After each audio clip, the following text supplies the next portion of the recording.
mustaqbalka dadka saboolka ah waa ka mamnuuc inay ordaan. Isla markii uu Cali arrintaas garwaaqsaday, wuu istaagay si degdeg ah. Laakiin horay ayay u daahday. Fariin ayaa ka soo baxday taleefankiisa taasoo u sheegaysa inuu jebiyey sharciga. Markuu kor u eegay, diyaarad booliis oo hubaysan ayaa hor taagan. Kadib markii la xaqiijiyey aqoonsigiisa, diyaaraddii waxay soo saartay bir gacan qabsi ah, waxayna ku amartay inuu xirto 5 ilbiriqsi gudahood.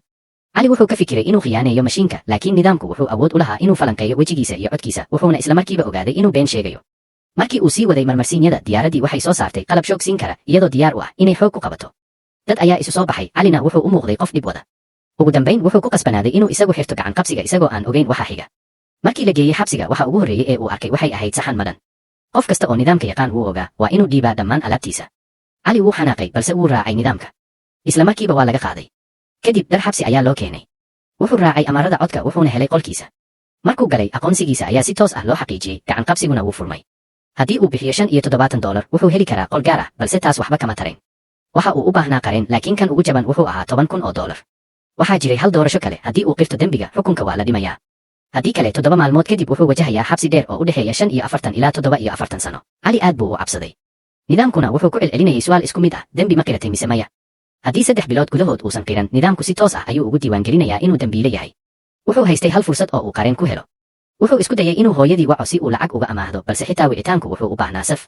Wuxuu moodayay 10 daqiiqo, balse 3 saacadood kadib weli ma uusan wicin. Ugu dambayn wuu daalay oo wuu miir beelay. Markuu soo toosay fiidkii, wuxuu arkay wicitaankiisii oo fashilmay sababtoo ah wicitaan kasta wuxuu ku kacayay $3. Wax lacag ah ma uusan haysan. Dhibaatooyin isdaba joog ah ayaa ku dhacay, wuxuuna bilaabay inuu rumaysto inuu noloshiisa oo dhan xabsi ku qaadan doono. Laakiin wax lama filaan ah ayaa dhacay. Xabsigu wuxuu lahaa hab lacag lagu kasbado. Maalin kasta sanduuq ayaa loo keenaa qol kasta oo ay ku jiraan qabsato tolid weyn, dun cagaaran iyo warqad tilmaamo leh. Cali wuxuu bilaabay inuu barto. Maalin dhan kadib wuxuu sameeyey koofiyad yar oo carruurta ah. Markuu dhiibay, waxaa lagu daray 20 senti. Taasi ma filnayn. Maalmo badan ayuu si adag u shaqeeyey, wuxuu Cali naftiisa oo dhan geliyey shaqada uu hayay. Mar kasta oo uu soo dhameeyo shaqo uu gacanta ku sameeyey, si degdeg ah ayuu u qaadan jiray qalab cusub oo uu mar kale u bilaabi jiray. Sababtoo ah meeshaas xitaa cuntadu lacag bay ku kacaysay, hal cunto oo keliya waxay ahayd $1.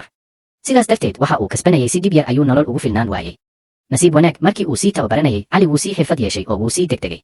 Si uu qarashka u yareeyo, wuxuu bilaabay inuu ku seexdo nalka oo shidan, wuxuu cuni jiray hal cunto oo keliya maalintii oo ka timid, xitaa wuxuu isku dayay inuu dib u dhigo tagista musqusha.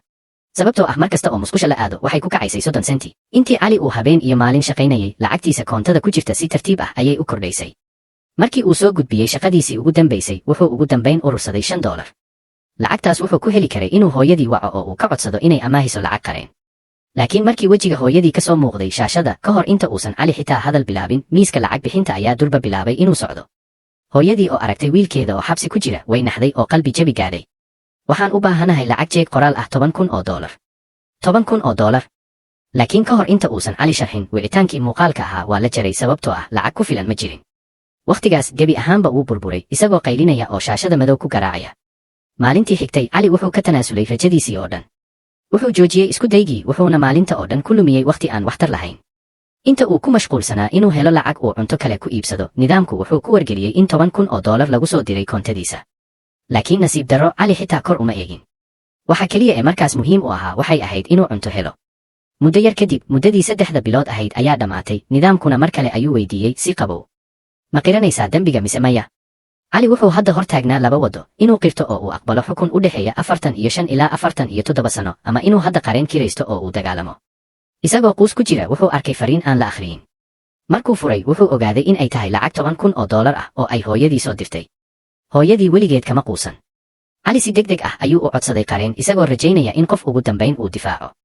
Laakiin markii lacagtii $10,000 ay ka baxday koontadiisa, wuxuu ugu dambayn helay qareen. Si kastaba ha ahaatee, arrintu ma ahayn sidii uu filayay. Qareenku wuxuu sheegay in kiiskiisu aad u adag yahay, isla markaana ay ku dhowdahay in aan waxba laga qaban karin. Wuxuu kula taliyey inuu iska qirto dembiga oo uu aqbalo xukunka, taasi ay tahay jidka ugu macquulsan. Wicitaankana si lama filaan ah ayaa loo jaray. Bilow ilaa dhammaad, Cali xitaa ma garanayn dembiga uu galay.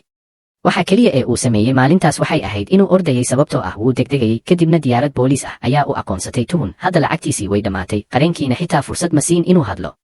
Si lama filaan ah, Cali wuxuu dareemay in la khiyaaneeyey. Ma fahmi karin cidda dejisay xeerarkan adag. Markii uu ku dhowaa inuu quus si buuxda u aqbalo, nidaamku wuxuu ku wargeliyey in la sii daayay oo lagu waayay dembiga. Cali wuu rumaysan waayey indhihiisa, albaabkii xabsiga ayaa furnaa.